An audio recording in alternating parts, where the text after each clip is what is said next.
La situation sécuritaire préoccupante qui prévaut dans la chefferie des Bachou en territoire de Béni et particulièrement la dernière attaque des villages Mutendero Kilaou a fait l'objet d'un point de presse animé ce lundi 20 septembre 2021 en ville de Béni par les porte-parole du gouverneur du Nord Kivu, le général de brigade Sylvain Ekenge. D'après les conseillers principaux du gouverneur en charge des communications, il est difficile à l'heure actuelle de dire avec précision les auteurs des récentes attaques perpétrées à Mutendero Kilaou dans la région de Isale, en territoire de Béni. Néanmoins, les premiers indices prouvent qu'il s'agirait d'un règlement des comptes entre deux lignées issues de la famille coutumière de la chefferie des Bachou. Le général Sylvain Ekenge souligne que le mode opératoire des assaillants était différent de celui des ADF, ce qui laisse croire qu'il s'agirait des Maïmaï. Il ajoute que les instructions du gouverneur Constant Dima sont claires à ce sujet, c'est entre autres la sécurisation à tout prix des populations par les services spécialisés.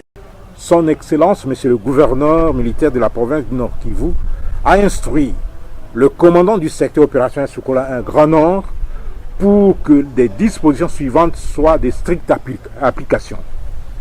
Première disposition, la poursuite des investigations pour déterminer les responsabilités de cette tuerie, mettre la main sur les coupables et les traduire en justice.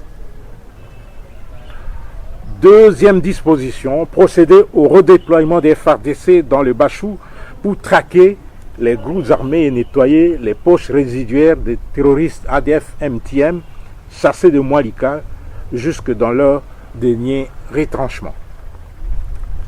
Troisième disposition, sécuriser et protéger à tout prix les populations agricoles de la chefferie de Bachou, en vue de leur permettre d'évacuer librement à leurs activités et d'accéder à leurs champs.